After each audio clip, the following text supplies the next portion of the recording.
Bueno, me parece que entre la introducción de Fede y lo que decía Seba, como que quedan como claras dos cosas. Una, en qué andaba la juventud cuando estalla la pandemia, y otra, la necesidad de construir una juventud anticapitalista. Ahí a mí me agarraría un poco el eje de, bueno, de qué pasa con la juventud ahora y de cómo seguimos construyendo esta juventud anticapitalista. En este sentido, bueno, acá en Argentina una de las primeras medidas del gobierno, si no la primera, fue esto de cerrar escuelas, cerrar universidades, y eso, bueno, trae dos problemas, que son la atomización y la pasividad. La atomización del lado de que, además de que obviamente que la virtualidad no reemplaza ni el proceso de aprendizaje, pero más allá de eso, lo más profundo que no reemplaza es esto que se nos da cuando vamos a cursar, de que ves a tu compañero, ves a tu compañera, sabes si están laburando, si no están laburando, si llegan a fin de mes, si están dejando materias, en qué situación estás, tenés todo un contacto con ellos y tenés todo un espacio para discutir cuáles son las necesidades de nosotros como estudiantes y qué podemos hacer, cómo nos organizamos para eso. Entonces, ese espacio de organización se pierde. Y por otro lado, bueno, la pasividad, que es esto de que, bueno, parece que la juventud estudiantil lo único que tiene que hacer ahora es sentarse enfrente de la computadora, conectarse a las clases virtuales, estudiar, y ahí termina todas sus posibilidades en este contexto. Bueno, a pesar de esto, nosotros vimos como de manera espontánea, en cuanto empezó esta situación de crisis, se empezó a dar la solidaridad por abajo de un montón de maneras y de un montón de expresiones, ¿no? Desde quien se ponía a hacer barbijos, quien se ofrecía a hacerle las compras a sus vecinos en edad de riesgo, bueno, todo este tipo de expresiones de solidaridad espontáneas, que nosotros, bueno, desde la Juventud del Ya Basta nos propusimos impulsar, acompañar, apostar a organizarlas, y en ese sentido también exigirle a los centros de estudiantes, que son para la Juventud Estudiantil nuestro organismo gremial de representación, de organización, que también se pongan al frente de eso y de organizar esa solidaridad para que pueda ir lo más lejos posible, de alguna manera. Y bueno, ir combinando estas dos cosas, el hacer y el exigir. En este sentido, bueno, organizar la solidaridad nos sirve para un montón de cosas. Me voy a detener en tres puntualmente. La primera es ayudar, porque con todos sus alcances y limitaciones lo que estamos haciendo ayuda.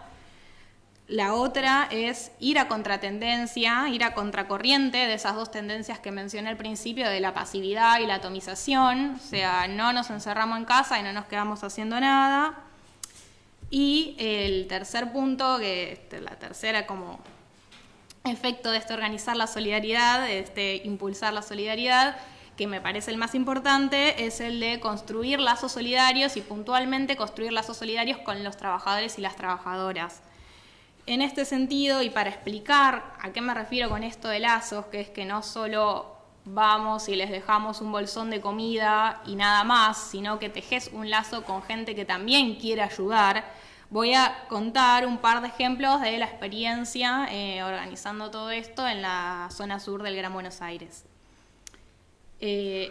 Acá, bueno, voy a detenerme en tres ejemplos generales. El primero es el de los hospitales, a los que acercamos barbijos, a los que acercamos artículos de limpieza. Y en ese acercar, vos, bueno, vas a la puerta del hospital y hablás con los médicos, con las enfermeras, con los trabajadores y las trabajadoras, y rápidamente, digamos, por un lado desmitificás, o sea, lo sacás ahí de ese pedestal de superhéroes y decís, bueno, no, ¿qué necesitan? ¿Qué problemas tienen en el hospital? ¿Cómo puedo difundir esto? Un montón de cosas, y también tejés un lazo como de ida y vuelta, porque nosotros nos les llevamos barbijos, ellos nos dan radiografías, nos las llevamos, hacemos máscaras que volvemos a llevar al hospital, y tejés un lazo que no se construye de otra manera.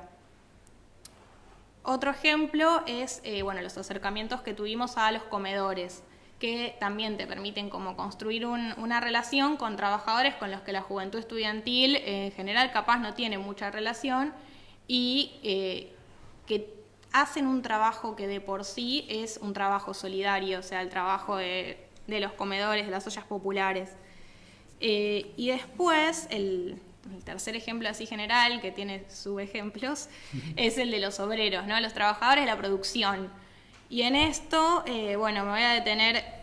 en 3 ejemplos que me parece que tienen su importancia, pero hay un montón.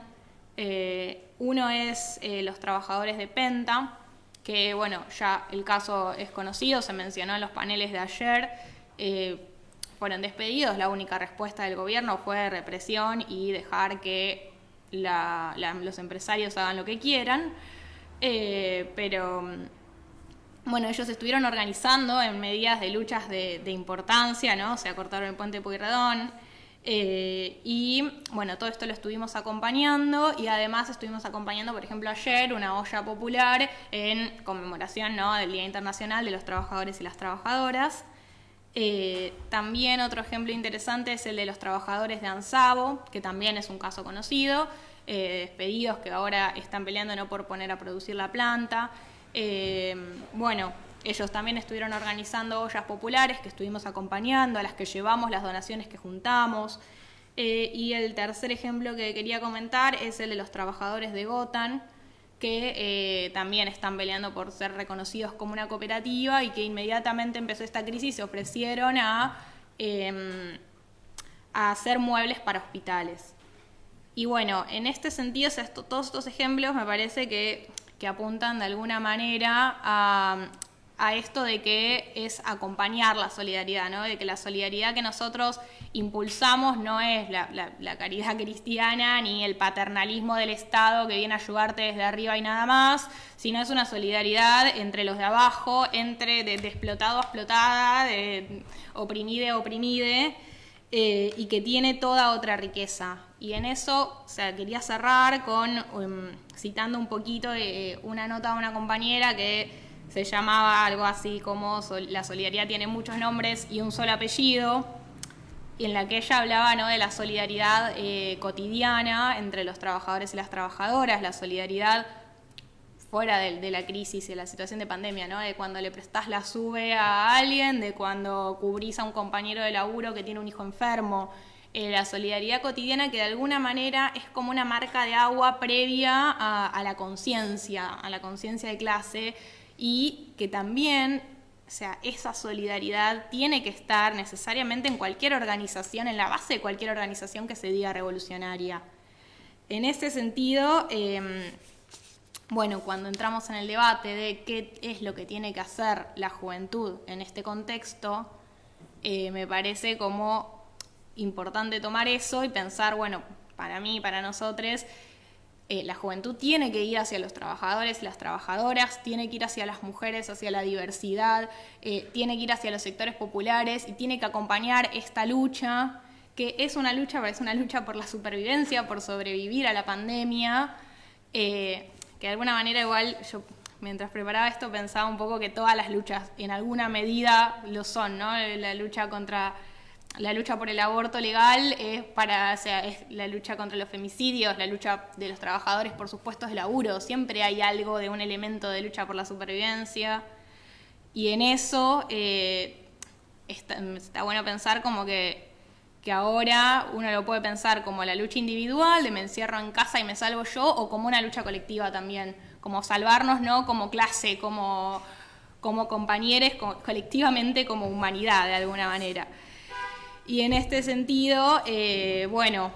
acompañar esta lucha y esta experiencia que se está dando y llevarla, impulsarla todo el tiempo un paso adelante para que la conciencia, cuando esto termine, esté en otro lugar y para que esa solidaridad adquiera el apellido de su clase y sea solidaridad de clase, solidaridad obrera y socialista, la solidaridad que de alguna manera tiene la potencialidad de transformar la sociedad y que, bueno, como dije, está en la base de cualquier organización que se diga revolucionaria.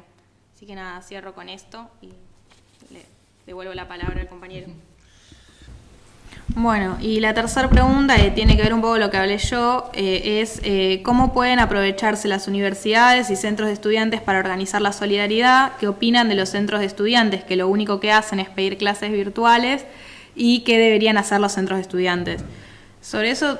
puedo decir una cosa chiquita, después les dejo si quieren agregar algo. No, a mí tengo también fresco como el ejemplo más de la UNLA, pero de la mayoría de las universidades que disponen de un montón de infraestructura y de equipo para hacer un montón de cosas para ayudar en este contexto. No sé, desde laboratorios, impresoras 3D,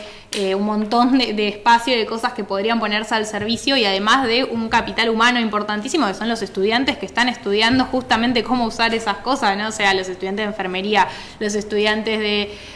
logística, los estudiantes, no sé, de un montón de cosas que tienen directa relación y otros que no, pero que bueno, que se quieren poner al servicio de esto, que quieren ayudar y que capaz no encuentran como un espacio como sería la universidad, que es un espacio, digamos, recontra equipado para servir a esto. Y sobre la opinión sobre los centros de estudiantes, que lo único que hacen es pedir clases virtuales, o sea, las clases virtuales no están mal, obviamente, porque estudiar es un derecho y ese derecho se tiene que garantizar también en cuarentena, y exigir, digamos, todas las medidas que se puedan dar para que esto se garantice para todos los estudiantes, todos los recursos que hagan falta, está bien. El problema es que sigue siendo súper limitado porque sigue manteniendo al estudiantado en esa situación de pasividad y de no conexión con esta crisis global que hay y que nos aqueja a todos y que de la que todos podemos, digamos, ser parte y dar una mano para que se salga lo mejor posible. Eso.